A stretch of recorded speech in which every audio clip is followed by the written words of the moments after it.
Hey, welcome back to the channel. So I've finally made some time to get back here into the forge and get some more content done for you. So quick story, a little while ago, a guy named Jerry from New Jersey Steel Baron contacted me, and we talked about my Hamon video. If you haven't seen it, if you're interested, I'll pop a little link up here.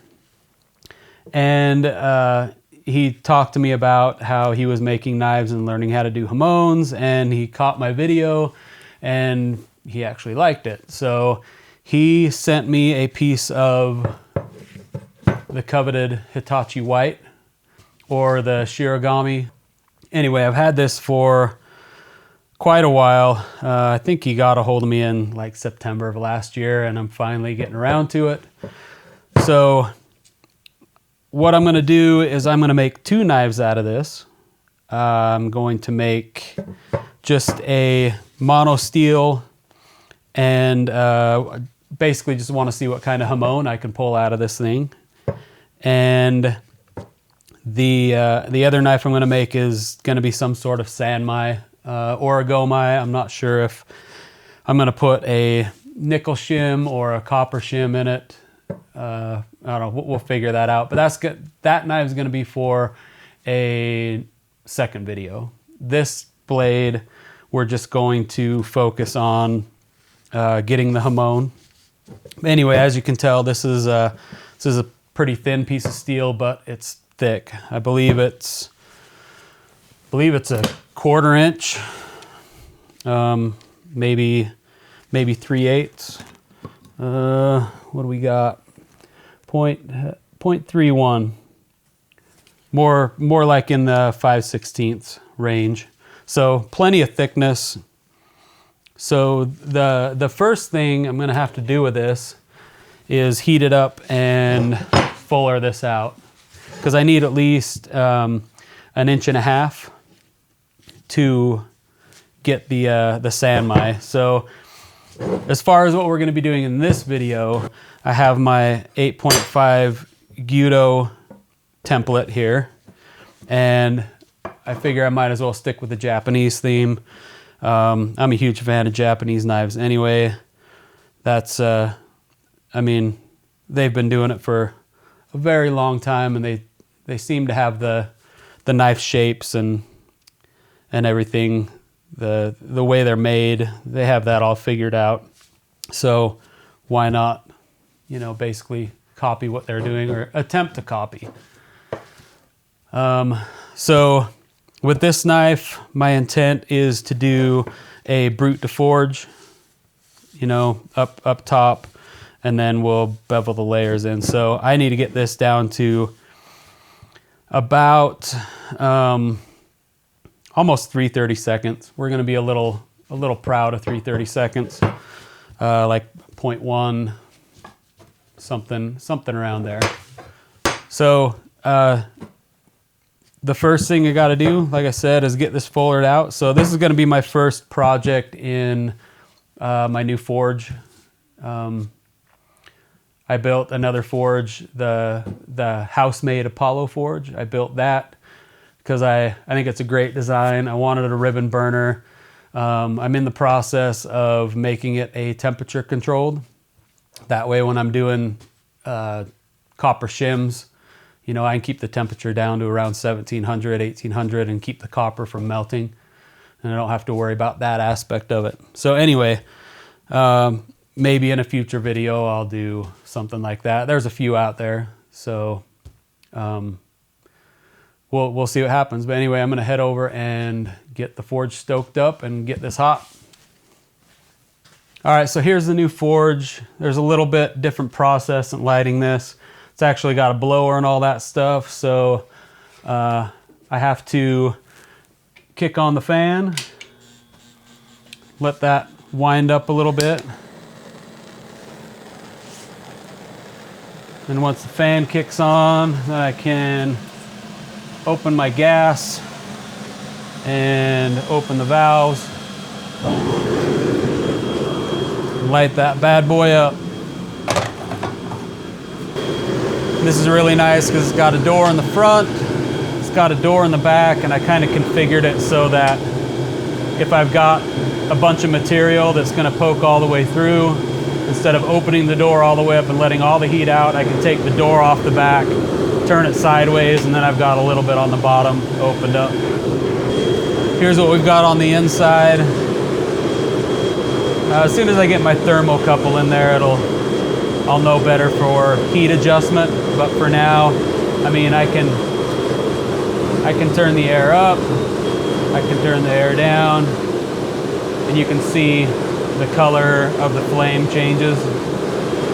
So it can be adjusted so you get that flame just right.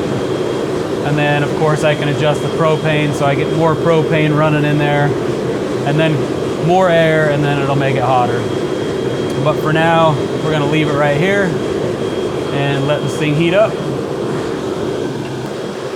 I think we're warm enough to get this steel heated up. Let's pop that in there. There's another beautiful thing about this forge, is that that ribbon burner basically just blows against the sidewall and then rotates, so I don't actually have direct flame hitting the material anymore.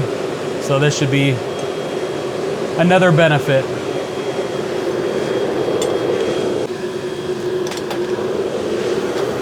All right, look at that beautiful piece of steel.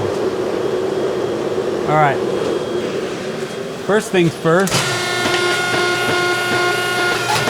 got to get this thing widened up.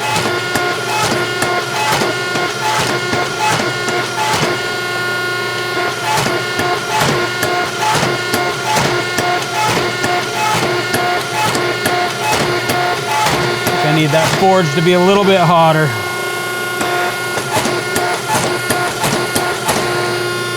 I'm gonna heat that up a little bit more. It's a little bit warmer. Yeah, there we go. It's moving a little better now.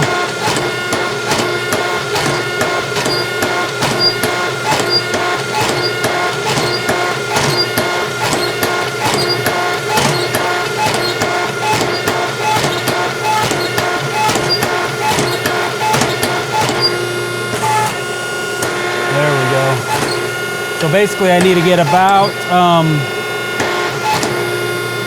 2 1/4 on my width for that, for the Gyuto. And for the Sanmai, I just need about 1 1/2.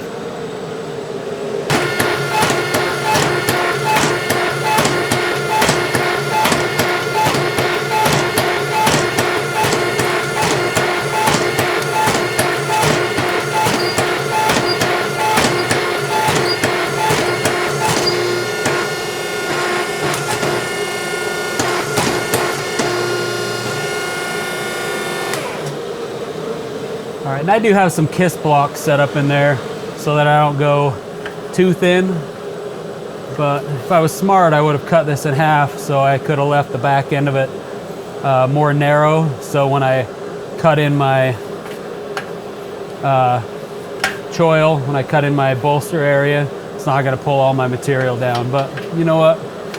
Sometimes I'm not very smart. All right, here's where we are sitting with this billet. So down here, I put my kiss blocks in wrong and took a little bigger bite than I wanted to, but it's still plenty of material down there. I mean, I kind of don't need it anyway because we got plenty. I mean, I'm only going to use like a 4 or 5 inch piece of this for the Sanmai. So if I wanted to make something else small, a paring knife or whatever, I got plenty of material. So I've got about 8 inches of material for the Sanmai. And then here you can see we got plenty of material for the Gyuto. Got the width that we needed.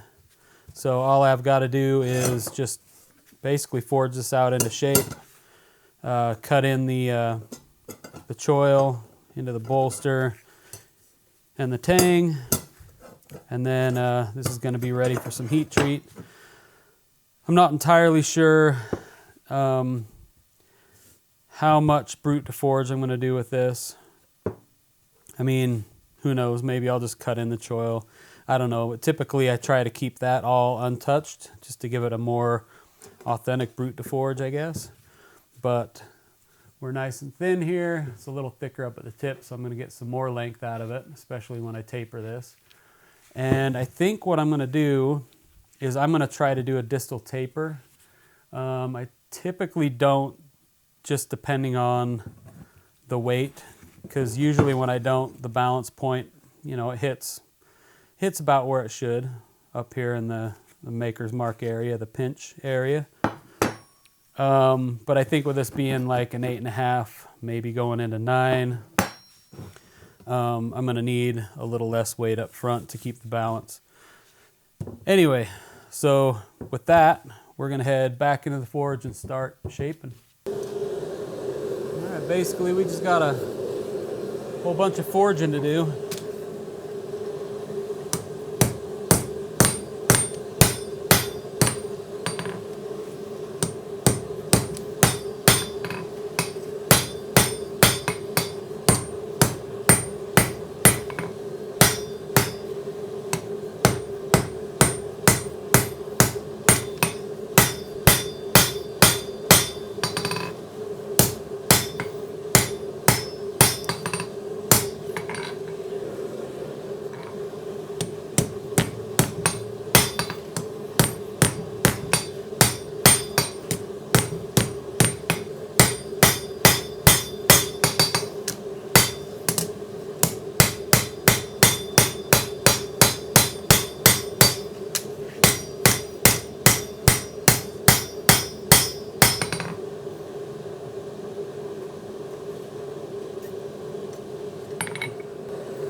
See how we're doing on the shape.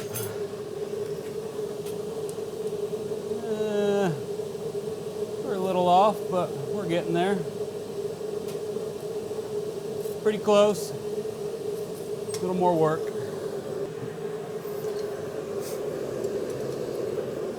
All right, I gotta get this thickness down.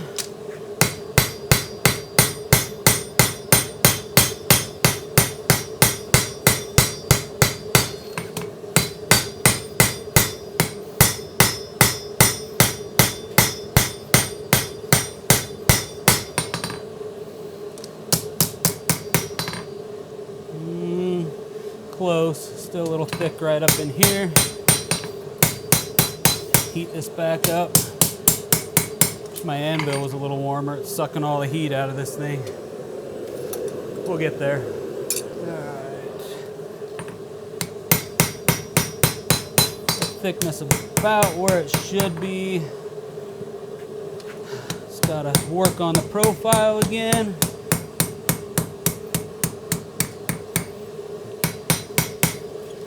Probably just gonna have to, I think I'm a little past my thickness up here, so I'm probably just gonna have to get the rest of the profile where it needs to be and then grind in the arch up here, which I'm perfectly fine with. And still a little bit thick up here, but I need to get more heat before I mess with that. See where we're at. Yeah, we're getting there, pretty close. Okay, so we're gonna go a little long. Looks basically right. Oop, check that again. Yeah, we're basically right in there. So now I have my mark knowing where I need to start drawing that material back. Oops, I'm a little off there. Gotta go back just a little bit farther. Somehow I messed that up. Okay, to push in the choil, I'm not doing this by hand. I can, but I'm not, because I have tools for this. So I created this big flat plate, and then I have 1/2 of my butcher dies. And so what this will do is keep the back flat, and then this butcher die can push in the heel, almost make it a cut, but it's not quite a cut.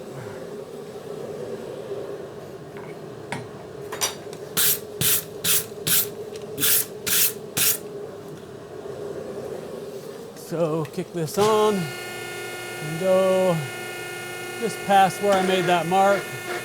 And you gotta kind of be careful on this thinner material because it'll roll it like that. And if you roll it too much, you've created a cold shut and gotta grind stuff out. So I just have to flatten this back out with the hammer, heat it back up. Do this a few times and we'll be good. Do it again here.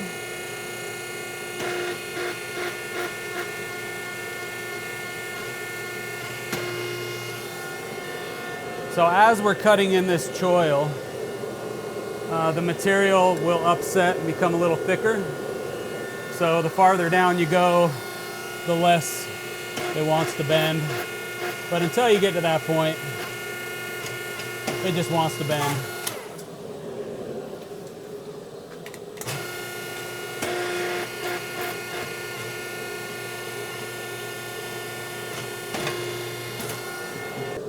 So I'm going to come over here and take down the width here because we don't need any width right there. I mean, the most I'm going to take it down is to be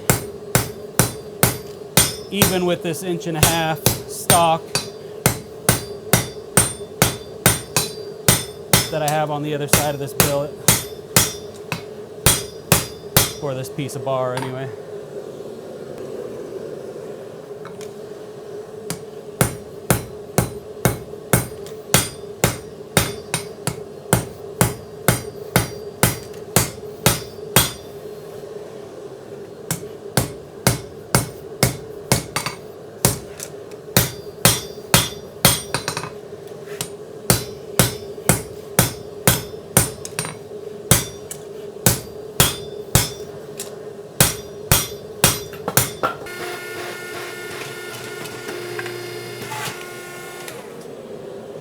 So you can see now that it's thicker material, it wants to fold less, and I can take bigger bites.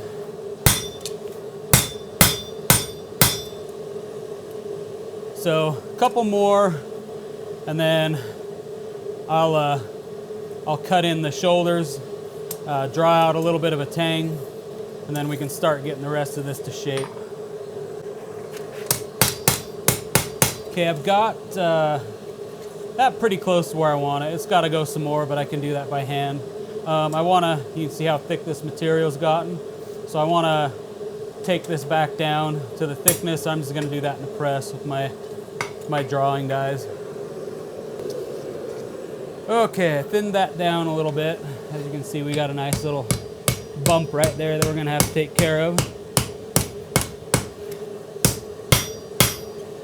But I'm gonna be doing a bunch of this. I'm kind of on the wrong side. Feel better when I hit like this. So what I'll do is I'll pull this down. We'll cut a tang with the butcher dies, and then from there we can get this off of here, and then I can heat it from this side, hold it from this side, and hammer the choil in just a little bit better.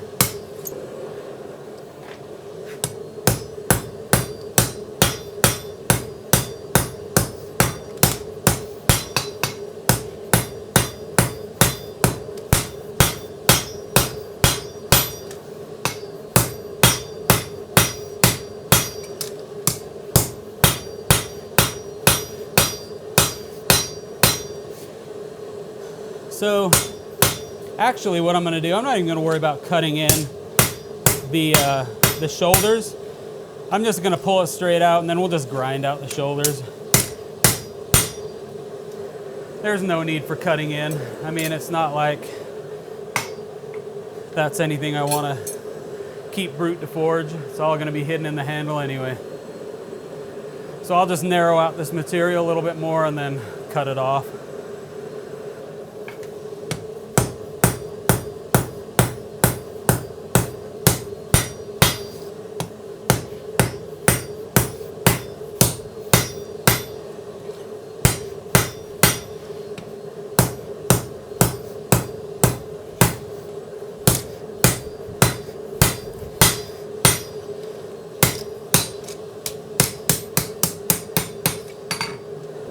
All right, let's cut this thing off of here. Make sure I got plenty of material.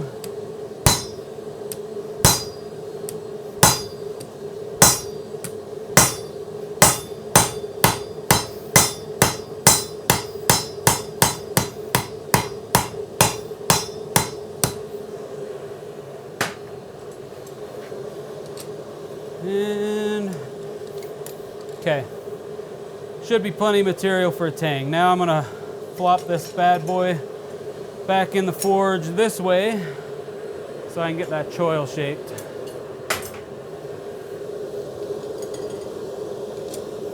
And then here's the leftover bar that I'm gonna be doing the Sanmai with. Just have to do some surface grinding and cut off 4 or 5 inches and we're good.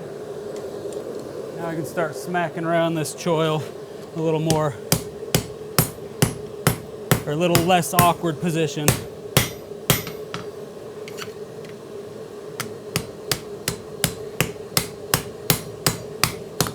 I'm trying to get this shape to about where my my template is.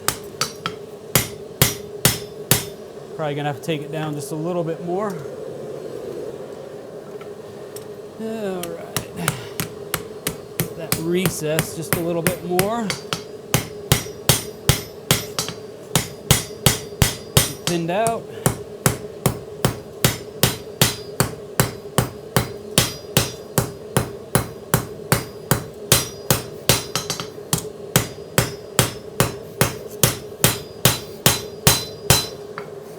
We're getting there.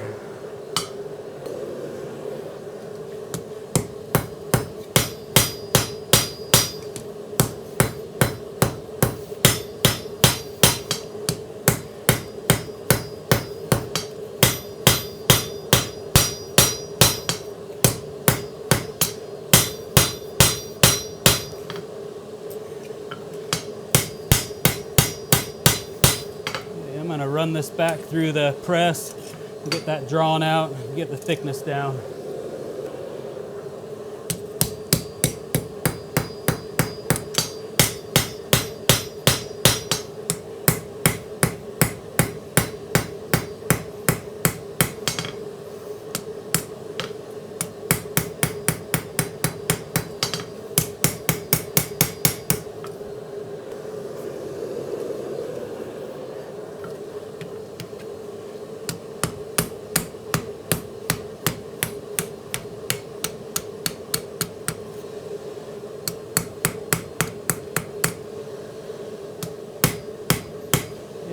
pretty close to where I want to be with that.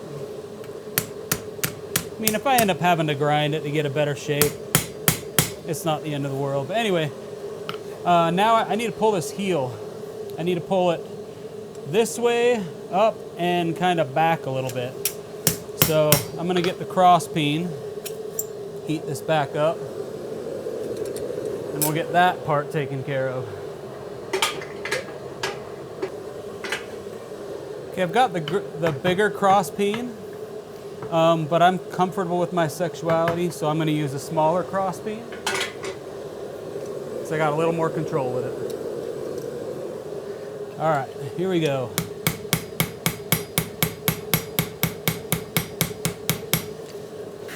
Gotta draw this thing down and out.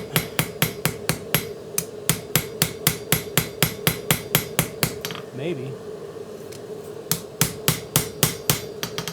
Oof. Oh yeah, I got plenty of material up there. Start up a little higher to get in there. Yeah, this forge is hard to gauge because it's so quiet. It doesn't feel like it's as hot as it should be. But no, it's heating up quick and heating up hot. So, it's just something I gotta get used to apparently. All right, here we go. Get down there, material. Ooh, geez, maybe we've got enough. We gotta heat that back up.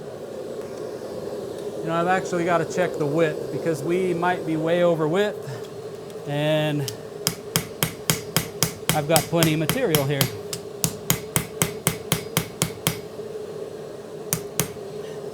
So let me pop this down here, and we'll set our template on here and kind of see where we're at.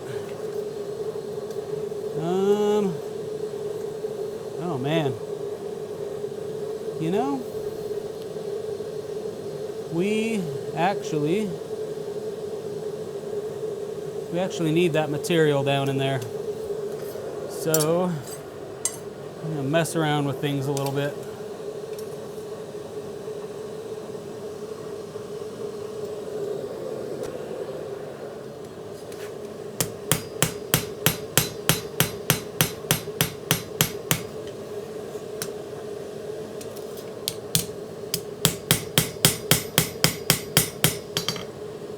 Let's see, let me heat this back up, and I'm gonna hit this to try to push some material up that direction and see what happens. If not, I think I've got plenty of length, so I might just have to actually grind in that choil. We'll see what happens. Okay, let's see what we got.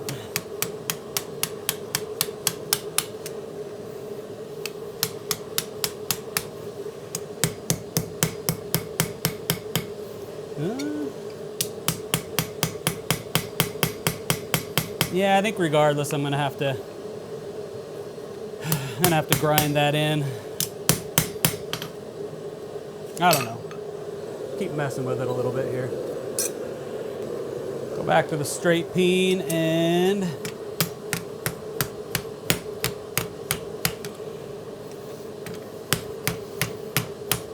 push this in a little bit.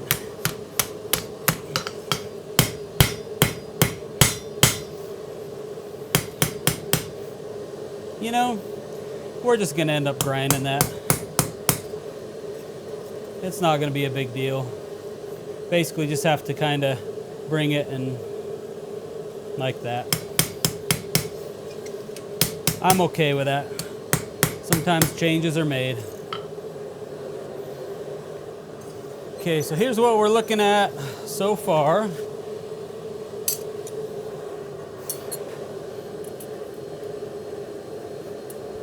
Get this on there. So as you can see, I'm gonna have to just do a little bit of grinding there, but we have plenty of thickness. I've actually got to bring this down just a little bit. But what I need to do is, you can see that I kind of have a concave shape this way, and we're convex this way. So what I'm going to do is I'm going to hammer the edges to thin them down, maybe add a little hammered in bevel. And what it's going to do is it's going to push this up, and then we'll get our concave spine in there. Here we go.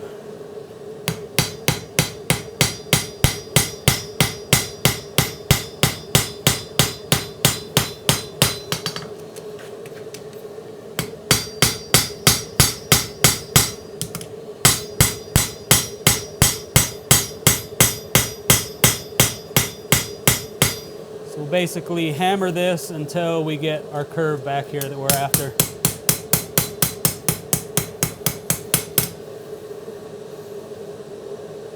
And I mean, everything's looking good. A little bit of distal taper.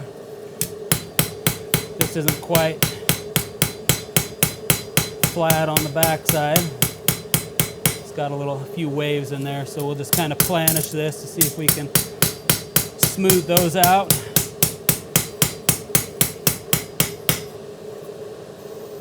Yeah, it's looking better. Okay, back in the forge. So I've got a little bump I'm noticing right about here. So I'm just gonna work that out of there. Wow, if I can get a hold of this.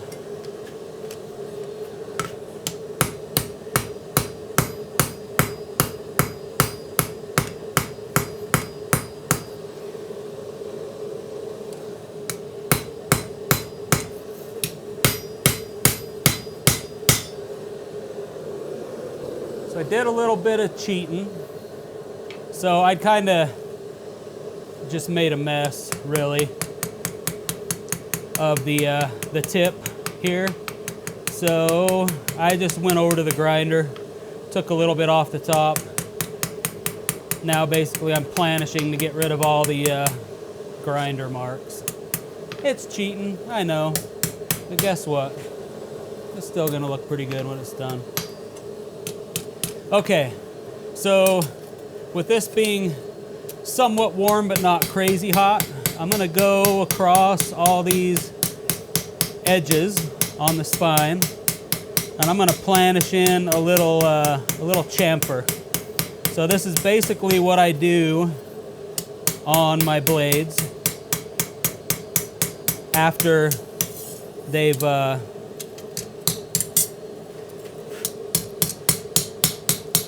been ground, to take the edges off so that the user has a more a comfortable handle on the knife. Whether or not they're going to be grabbing the spine, I have no idea, but sometimes I know people push on it to cut through materials. So if that's the case, I want it to be comfortable. So basically I'm just planishing so that all the edges are off of here. So I'm gonna get this other side, and then I gotta straighten up this area. It's pretty much gonna be done. Gonna do a little more grinding than I was really anticipating, but it's fine.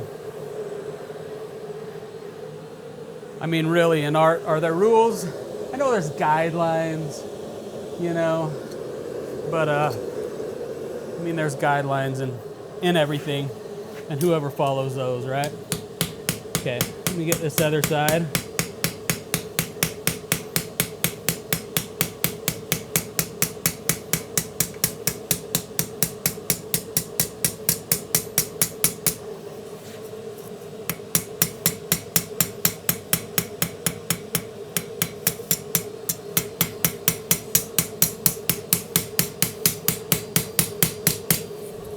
I've heard people say that blacksmithing and bladesmithing and stuff isn't really an art. And the people that I've heard say that are kind of fools, in my opinion.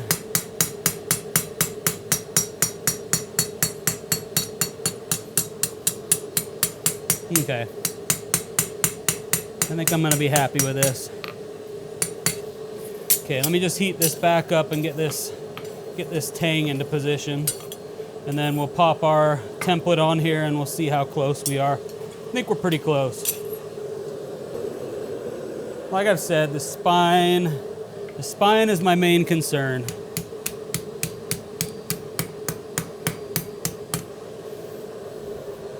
Let's see, I mean, look at that. Some weird bump in that right there. Right about there, but that's gonna be ground out. So no issues there. Come on, quit bouncing around. But I think we have that angled. Oops, needs to come down just a hair.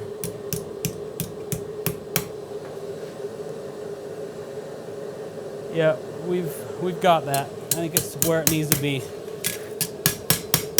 So let me throw our template on here and see how close we are.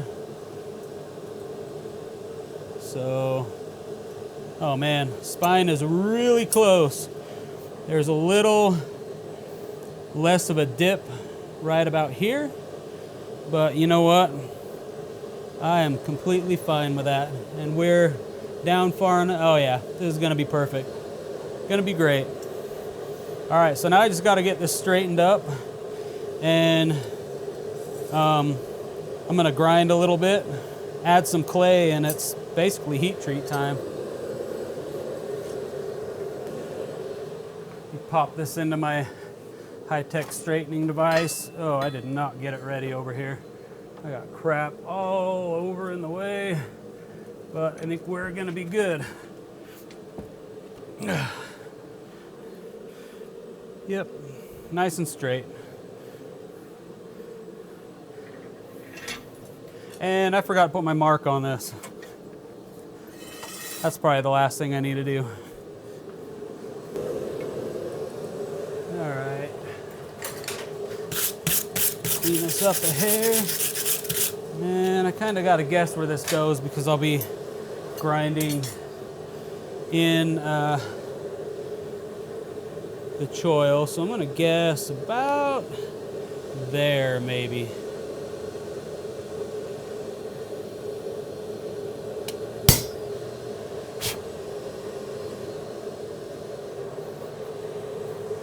I think that's good. Still warm. So I think this is a good place to end this video. Forging took me a little bit longer than it should have, so this video is going to end up being like an hour and a half long. But anyway, this is where we're at. This is forged. Here's our template. The back is pretty close.